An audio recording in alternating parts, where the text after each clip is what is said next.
Jogando conversa fora, cultura que não tem hora, palavra que o vento ecoa e espalha e faz a história.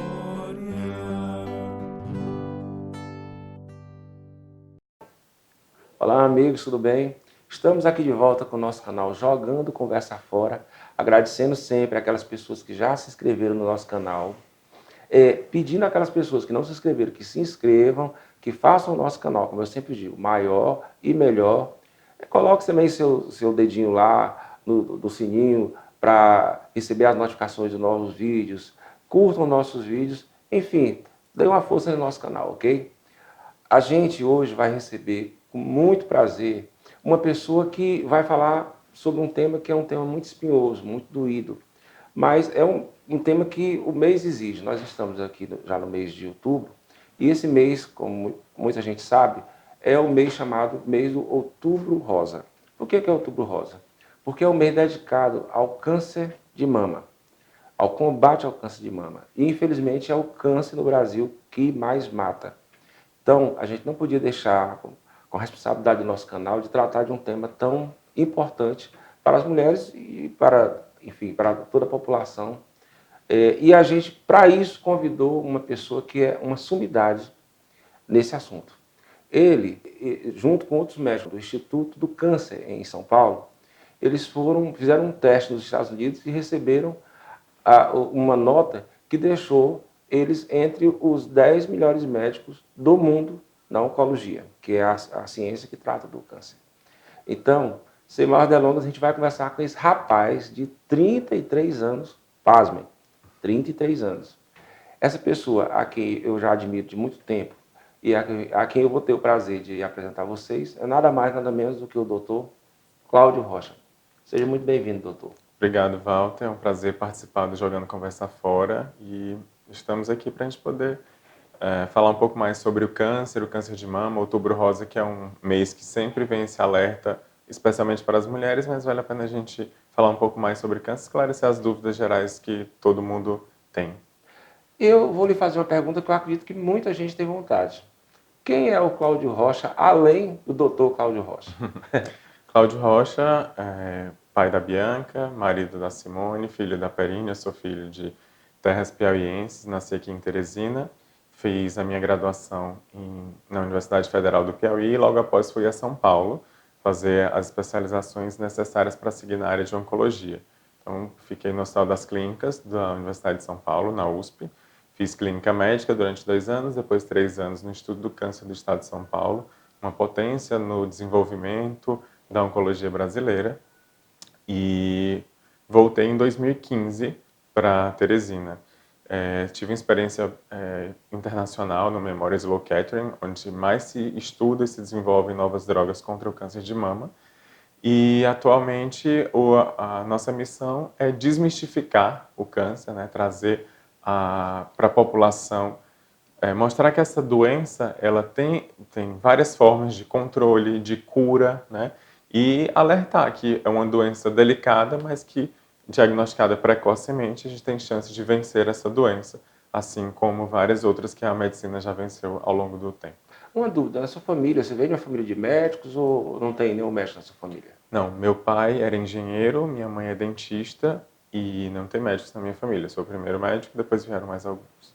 Você é uma pessoa tão jovem, o que é que lhe levou a buscar exatamente fazer uma especialização numa área que é uma área muito, assim, até enigmática, muito difícil de você lidar, que é a área da oncologia? Isso mesmo, Walter. A oncologia era a área mais desafiadora da medicina e foi esse o chamado que eu recebi. Então, quando vocês falam sobre escolher a especialidade, na verdade, eu acho que eu acabei sendo escolhido, né? Porque dentro da clínica médica tem várias áreas para você escolher. E a oncologia me pareceu a área que tinha mais crescimento, e a gente sabe que atualmente o número de publicações de conhecimento médico na área de oncologia, no desenvolvimento de novas drogas, no entendimento melhor do câncer, é o que mais tem crescido na atualidade.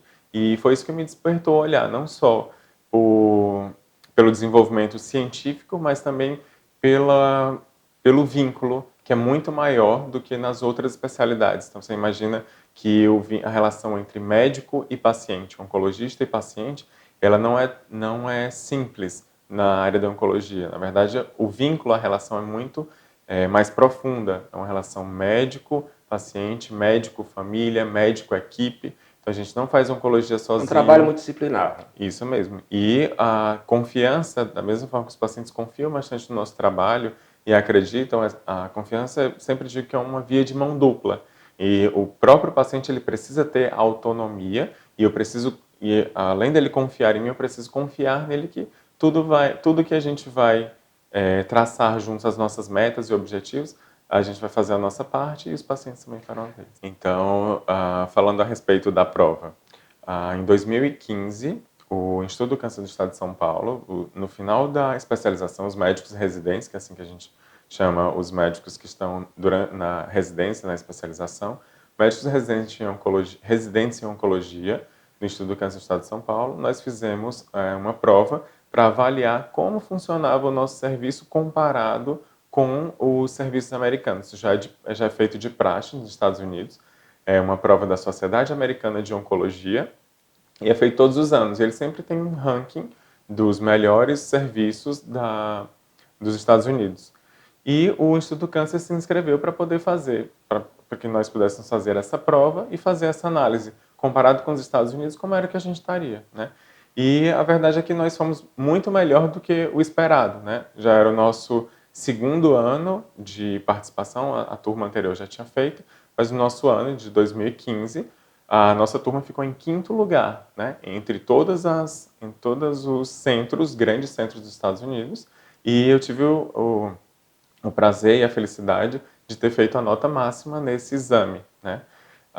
Então, foi muito bom para mim, pessoalmente, foi muito bom para o serviço e especialmente para o Brasil, que conseguiu se destacar dentre os grandes centros americanos, mostrando que a gente não deve, em conhecimento, nada aos grandes centros dos Estados Unidos. É só uma dúvida. Eu vi uma entrevista que deu para a TV há um tempo atrás, que a nota, você falou que deu uma nota maior, mas essa nota, pelo que eu vi lá na sua entrevista, não pode ser divulgada, até para não gerar aquele tipo de...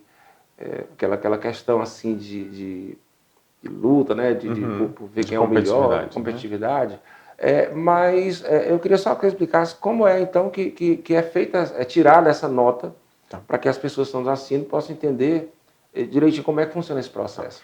Então, esse teste ele consiste em 200 questões sobre oncologia das mais diversas áreas em inglês, né? Se trata de uma plataforma online em que são respondidas essas perguntas, são perguntas elaboradas pela Sociedade Americana de Oncologia, e depois disso os serviços são ranqueados e os médicos residentes eles recebem suas notas individualmente, né? E isso variava de 0 a 800 e eu tirei 800 pontos. Impressionante, né? Nosso Piauí dando lição para o mundo, né? A gente fala muito que Teresina, Piauí de uma forma geral tem excelentes médicos, que a gente forma bons médicos, enfim. Mas ao mesmo tempo a gente fala, a medicina dos Estados Unidos, da Alemanha, do Japão é top. O que é que muda? A medicina aqui não é a mesma de lá, é questão de conhecimento, de tecnologia. Onde é que realmente acontece essa diferença? É interessante essa pergunta, Walter, porque os tratamentos que nós fazemos aqui no Piauí, no Brasil todo, são baseados em protocolos internacionais. Eu sempre converso com os meus pacientes sobre o tratamento que você está fazendo aqui é baseado em estudos que foram feitos no mundo todo, né? Que são os estudos multicêntricos. E a partir disso, você vê que existe a mesma receita que é seguida aqui em Teresina, é seguida em outros locais. Claro que sempre vendo a individualidade das populações. Por exemplo, tem medicamentos e drogas que funcionam na Ásia, que já foram testados no Brasil e não funcionam no Ocidente. Da mesma forma que tem remédios que são feitos no Brasil e que não funcionam também, ou são mais tóxicos na população asiática. Mas sempre quando a gente recomenda um tratamento, ele é baseado em estudos muito grandes, estudos que comparavam o tratamento padrão versus o novo tratamento, né? E essa pesquisa e desenvolvimento de novas drogas e novos tratamentos é que diferencia o Brasil dos outros dos outros locais. Por exemplo, Estados Unidos, Europa e Japão e China são os locais onde mais se pesquisa e se desenvolvem novas drogas atualmente, né? Aqui no Brasil, através dos centros de pesquisa, nós conduzimos estudos que são feitos lá. Então, o incentivo à pesquisa e o desenvolvimento de novas drogas é muito mais estimulada nas grandes empresas nos Estados Unidos, principalmente na Europa, do que no Brasil, que a gente ainda está numa fase muito precoce, né? Uma fase que ainda a gente não tem o poder de desenvolver novas drogas no Brasil. Mas o que é que falta, no caso do Brasil, para que isso aconteça? Investimento em pesquisa e desenvolvimento de novas drogas e principalmente a parte regulatória, né? Aqui no Brasil, aqui em Teresina, nós temos um centro de pesquisa, o Centro de Pesquisa Vencer, que nós coordenamos, e um dos problemas que nós mais temos, como em todo o Brasil, é a parte regulatória. Toda vez que um estudo internacional vem para o Brasil, a gente demora muito tempo para ser autorizado pela Anvisa e pelo Comitê Nacional de Ética, porque a gente precisa de uma dupla validação dessas duas esferas para que o estudo comece a recrutar pacientes no Brasil. E durante essa demora, os estudos já estão abertos fora do Brasil e são estudos competitivos. Imagino que eu tenho 200 pacientes para recrutar e o estudo chega em 180 pacientes, e é aí que o Brasil começa a recrutar esses pacientes. Ou seja, a gente já começa com uma defasagem de 3 meses até 1 ano. Isso está melhorando nos últimos tempos. Mas durante muito tempo o Brasil perdeu a oportunidade de participar de grandes estudos por conta dessa demora regulatória. Essa sua colocação é muito interessante porque me faz pensar que essa demora muitas vezes abre até espaço para algumas polêmicas, como aconteceu aí, muita gente deve estar lembrando, não faz muito tempo, uma polêmica em relação a uma certa medicação que teria sido criada aqui no Brasil e que alguns pacientes de câncer deixaram, inclusive, de tomar a medicação que já vinham tomando para tomar esse novo remédio, que seria um tanto milagroso, né?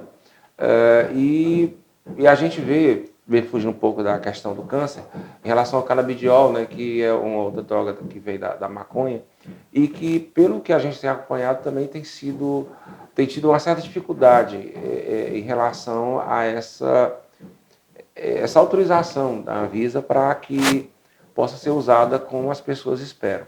Como é que você se posiciona em relação a isso? Você acha que a gente ainda vai demorar muito a conseguir progredir nesse caminho até chegar, por exemplo, a um brasileiro descobrir uma droga com suas pesquisas que ajude no combate ao câncer?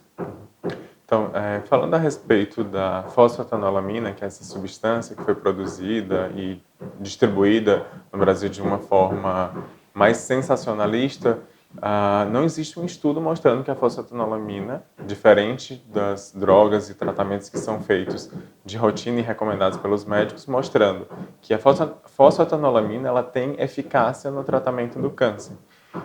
Mas eu já ouvi falar de uma pessoa que tomou e que está muito bem. Mas é diferente. O nível de evidência de um caso isolado é menor do que quando você faz um estudo controlado, que você controla todas as variáveis e mostra que a droga X é melhor do que o tratamento padrão, ou seja, mudando o tratamento dessa forma. Então, no Brasil se criou essa polêmica da fosfatanolamina, mas no mundo, infelizmente, a gente é motivo de chacota por conta da fosfatanolamina. Como que você distribui uma droga que você não testou, que você não mostrou que é eficaz e que você não mostrou que é segura, né? A gente chegou ao absurdo disso ser aprovado, a distribuição dessa droga, sem estudos mostrando isso. Então, na verdade, a ciência e o desenvolvimento de novos tratamentos contra o câncer é uma coisa muito séria, né? Por isso que o investimento e a pesquisa envolvem bilhões. Por quê? Porque todo mundo está correndo nessa luta de desenvolver novas drogas e a doença ela tem um difícil entendimento, né? A gente está a cada vez mais estudando para entender melhor a doença, para desenvolver tratamentos específicos para a doença, que é o que a gente chama hoje em dia de medicina de precisão. É um conceito novo que a gente tem medicamentos atualmente que, através da alteração que a molécula, que a célula tem, você desenvolve uma droga que vai agir especificamente, como se você tivesse uma chave para aquela fechadura específica. O que não é visto, por exemplo, quando o cientista ou o desenvolvedor da fosfetanolamina falou, ele simplesmente dizia que a droga curava todos, ou tinha ação contra todos os tipos de câncer. A gente sabe que o câncer é uma doença muito heterogênea, mesmo quando a gente fala de um sítio único, por exemplo, como um câncer de mama, que tem independente do tipo de câncer, tem os mais diversos tratamentos e a gente precisa escolher o melhor tratamento para cada doença específica. O senhor falou a respeito das medicações, né, do tratamento do câncer, me surgiu aqui falar para você, vou chamar de você, que você por favor. Muito jovem, então, em relação à indústria farmacêutica. É público e notório que a indústria farmacêutica que trata de câncer é a indústria farmacêutica mais rica do mundo. Algumas pessoas, usando assim o senso comum, dizem que a indústria farmacêutica não tem interesse que se chegue à cura do câncer, porque ela perderia, obviamente, milhões. Qual é a sua posição em relação a isso? Tem algum sentido nesse senso comum das pessoas? Vários pacientes perguntam isso. É muito interessante que a gente fale um pouco sobre esse conflito de interesse entre a indústria, quanto ela fatura em relação às novas drogas. Imagine que a cada ano, várias moléculas, vários mecanismos de ação a gente tenta entender como é que ele funciona, né? E aí existe a fase antes de usar nos seres vivos e a fase que depois vai testar nos seres vivos, principalmente nos humanos. E é interessante que a cada 1000 moléculas que a gente pesquisa e acha que vai dar certo, só uma molécula dessa entra no mercado. Ou seja, muito desse investimento ele é perdido, né? Porque são feitos testes comparando o tratamento padrão versus a nova droga para avaliar, vale a pena eu trocar, né? Ou esse remédio novo é melhor do que eu tenho atualmente? Então, o que a gente tem, na verdade, independente da indústria, se ela é farmacêutica, se é uma indústria de tecnologia, sempre pesquisa e desenvolvimento você tem um gasto muito grande. Até chegar ao resultado. Até chegar ao resultado. Sucesso. Então, todas essas grandes indústrias, elas estão indo atrás de medicações cada vez mais eficazes, com cada vez melhor toleradas para o tratamento do câncer, né? E eu tenho certeza que a primeira indústria ou quem desenvolver um tratamento que cure o câncer é quem mais vai lucrar com isso. Então, a indústria ela tem total interesse em descobrir a cura do câncer. E quem descobrir isso vai lucrar muito. Se eu tivesse um problema, ou para os meus pacientes, se eu tenho um tratamento que funciona melhor do que o outro, eu seria o primeiro a prescrever o tratamento. Claro que a gente precisa ver a questão de custo, né? Custo-benefício. Hoje em dia, o custo do tratamento oncológico ele é cada vez maior. Por quê? Porque a pesquisa ela envolve uma série de investimentos para você, não que isso justifique, mas para você desenvolver uma droga, você deixou várias moléculas para trás que foram desenvolvidas, mas que não tiveram o melhor efeito.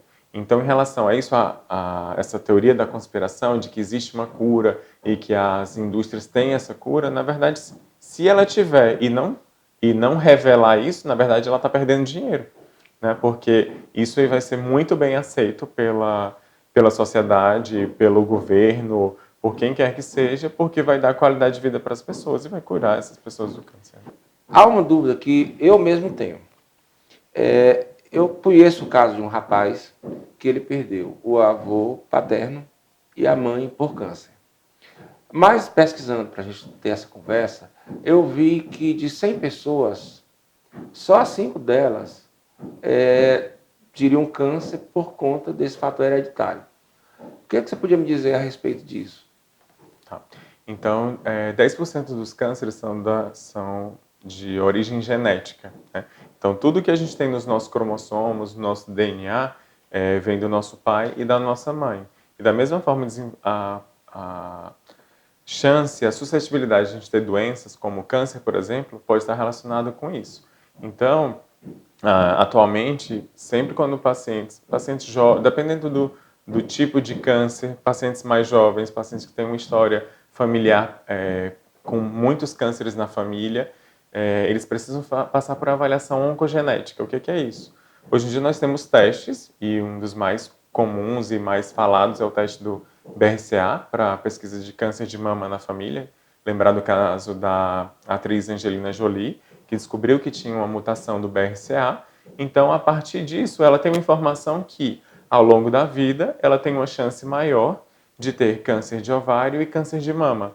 E no caso dela, ela acabou, de várias pessoas que têm esse tipo de mutação, elas são recomendadas a fazer o tratamento. O principal tratamento para a doença, para portadora da mutação do BRCA, na verdade, é a retirada dos ovários e das tubas uterinas. A gente acaba falando muito da retirada das mamas, mas a retirada da mama não mostrou ganho de sobrevida, ou seja, que é o principal desfecho que a gente fala. Mas quando a mulher tem a mutação do BRCA, o mais indicado, por exemplo, é retirar os ovários e as tubas uterinas para prevenção do câncer de ovário, por exemplo. Então, você vê o quanto a oncologia e a medicina evoluíram. A pessoa não precisa nem desenvolver a doença, né? A partir da sua história familiar, se você tem, por exemplo, uma mãe ou um pai que tem a mutação, os filhos têm recomendação na idade correta de fazer a pesquisa da mutação, e a partir de uma alteração do exame, eu consigo ver a predisposição dessa pessoa de desenvolver o câncer. Tem mais exemplos como a doença, câncer do intestino, pessoas que têm famílias com câncer de intestino muito jovens, né, que desenvolvem muitos pólipos no intestino, que é chamada polipose adenomatosa familiar. Então, tem indicação de fazer, por exemplo, a retirada do intestino grosso antes dos 20, 25 anos. Tem outro tipo de mutação, que é do CDH1, que se chama câncer gástrico difuso hereditário, que as pessoas acabam desenvolvendo, tem uma chance muito alta de desenvolver muito precocemente o câncer de estômago. E quando essa mutação tá presente, também tem indicação de fazer uma cirurgia da retirada do estômago, dada a alta chance de você desenvolver um câncer de estômago. Ou seja, a partir de um exame, a gente consegue prever e tomar condutas para garantir que essas pessoas fiquem livres do câncer. Doutor, um dos nossos últimos entrevistados, ele passou por um primeiro câncer, passou por um segundo câncer, que ele está esse último tratamento, mas me parece que de maneira controlada. E ele falou uma coisa muito interessante, que foi daquelas pessoas que dizem, eu não vou, quem procura acha, eu não vou no médico porque aí eu vou terminar de repente descobrindo um problema de saúde que eu não quero. E aí o senhor falou o tempo todo aí de coisas que nos levam à prevenção. A prevenção do câncer, ela é tão importante para salvar a vida? É alguma coisa que você pode, de repente, ir levando com a barriga, esperando? Como é que, em quanto tempo realmente a gente deve agir para que isso não aconteça? Na verdade, a principal ferramenta que a gente tem contra o câncer é a prevenção, né? E a gente divide a prevenção em duas. A prevenção primária e a prevenção secundária. A prevenção primária é quando você não tem nenhuma doença e você vai fazer ações para evitar o surgimento de uma doença, como o câncer, por exemplo. Então, fazer atividade física regular, evitar obesidade, não ser sedentário, a alimentação saudável, evitar bebida alcoólica, não fumar, são formas que você garante que você está fazendo a sua parte na prevenção não só do câncer. Já a prevenção secundária é quando a pessoa tem a doença e você faz o diagnóstico precoce. Quando você está falando, quem procura acha. Por isso que a gente procura. A gente procura porque quanto mais precoce o diagnóstico, maior a chance de cura. Toda vez que a gente diagnostica um tumor, a gente tem um diagnóstico e o próximo passo é o estadiamento. O que quer dizer isso? É saber se a doença está localizada só naquele órgão ou se ela se espalhou, se ela foi para outros locais, que é o que a gente chama de metástase. Então, quando a gente tem uma doença localizada, pequena, num único local, a gente tem a chance de curar essa pessoa, né? através da cirurgia, da quimioterapia, da radioterapia, que são as principais ferramentas contra o câncer. Quando você faz o diagnóstico de uma doença que já se espalhou, já deu metástases, a gente não está mais falando de tratamento curativo, a gente está falando de tratamento de controle. Eu vou controlar essa doença para garantir qualidade de vida para esse paciente. Nos bastidores, o senhor falou aqui comigo e com a produção, dois assuntos que eu achei interessantíssimos. O primeiro, eu queria que você falasse da mãe que tem um câncer, descobre que tem um câncer de mama, por exemplo, que foi o exemplo que o senhor falou, e tem uma filha de 5 anos e está preocupada se aquela filha também vai ter. Como é que uma mãe, por exemplo, se encontra numa situação dessa, deve agir?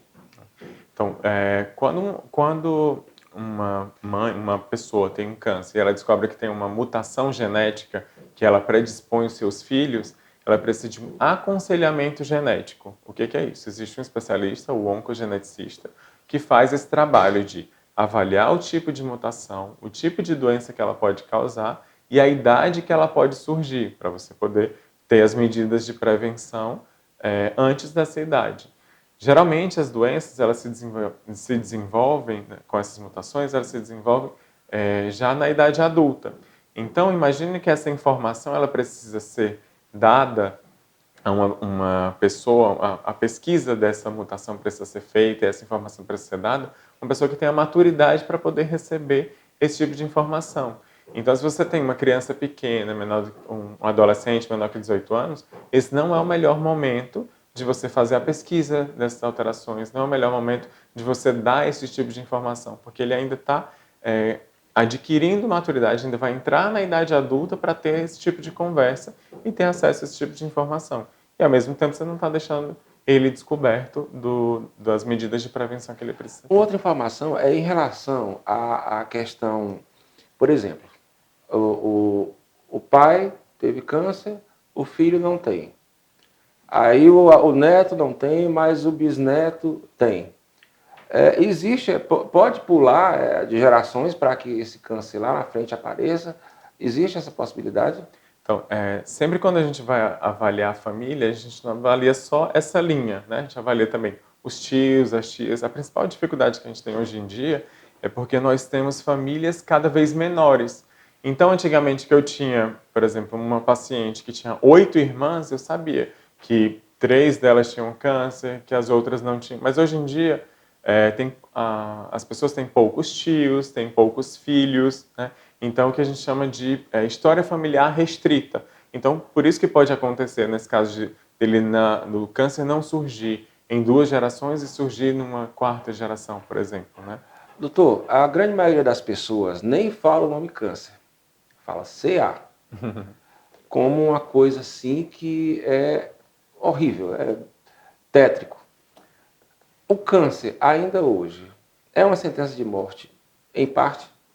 O câncer, por muito tempo, foi uma sentença de morte pelo fato da gente não entender.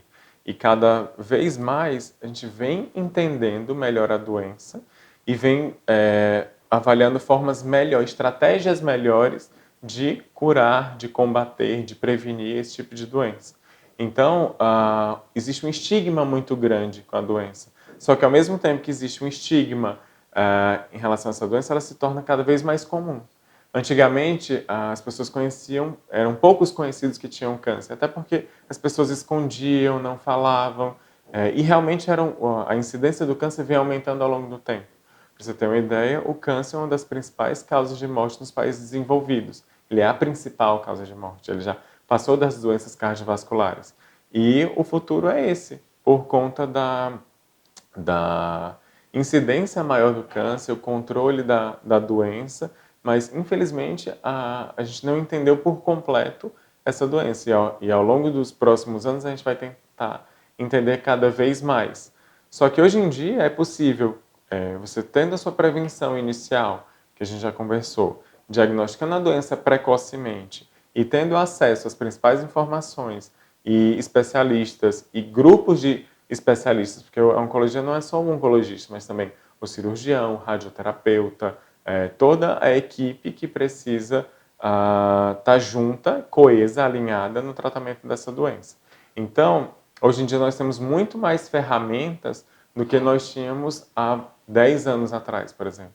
Isso vem crescendo muito rápido, de forma que cada vez mais a gente entende melhor para poder tratar melhor. Eu queria que você me dissesse como foi sentir a perda do seu primeiro paciente oncológico, aquele que você lutou muito para salvar e você não conseguiu. Como é que foi enfrentar esse momento?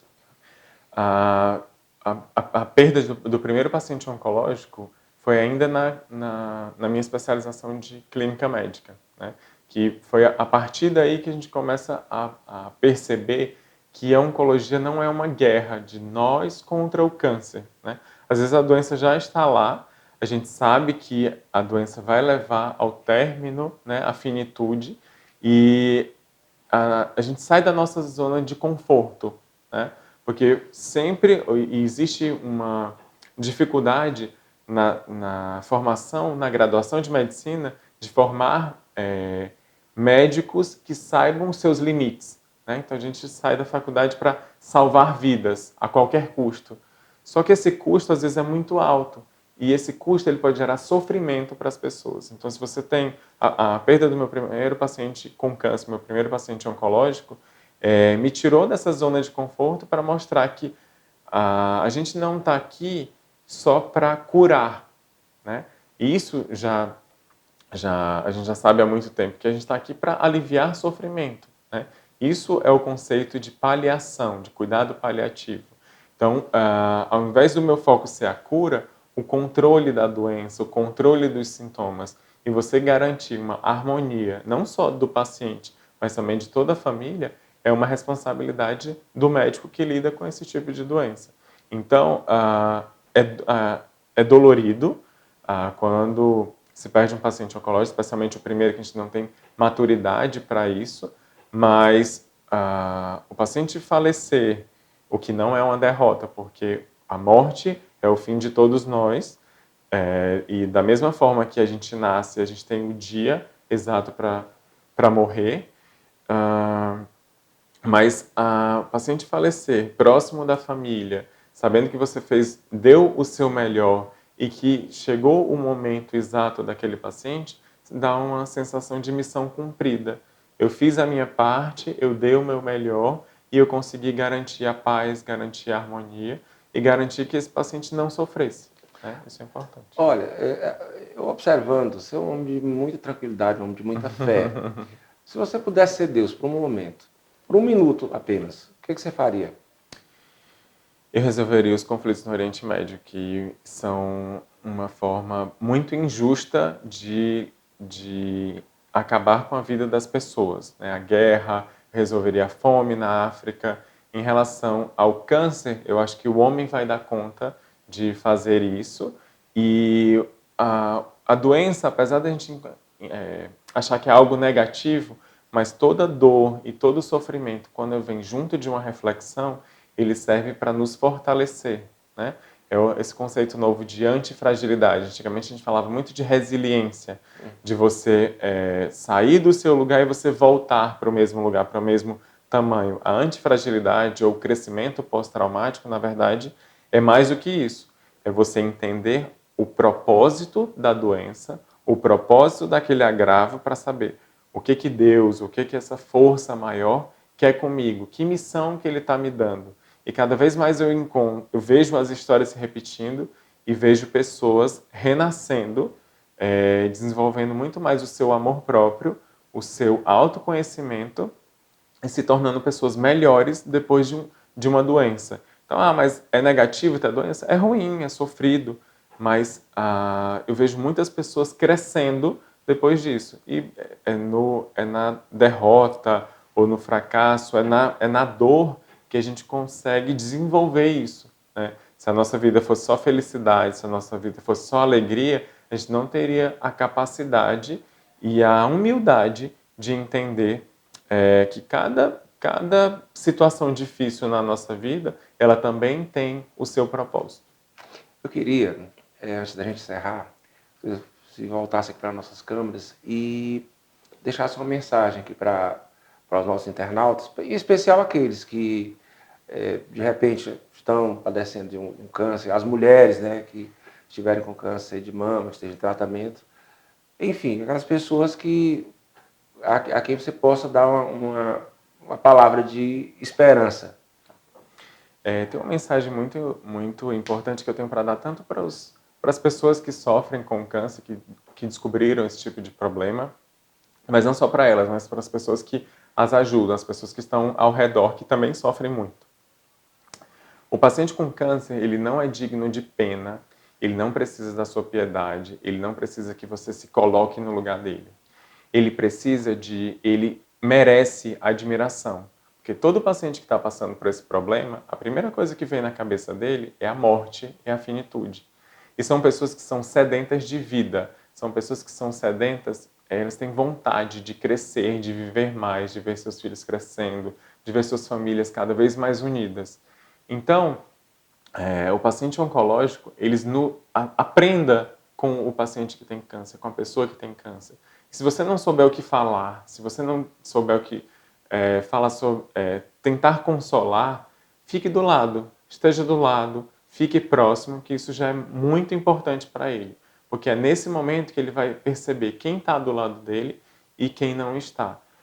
Um conceito que eu aprendi recente, numa reunião que nós tivemos sobre constelação familiar, é exatamente que todo amor que é desorganizado, o amor sem ordem, ele gera sofrimento, ele gera dor.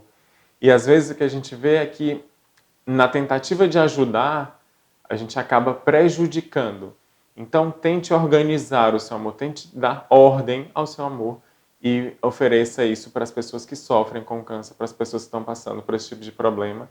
E o principal, aprenda, porque eu aprendo todos os dias com os meus pacientes, eu aprendo todos os dias com as diversas famílias que passam pelo meu consultório e é enriquecedor. Então, aproveite. Eu acho que nada está aqui por acaso e cada pessoa dessa tem muito o que contribuir na vida de muitas outras pessoas.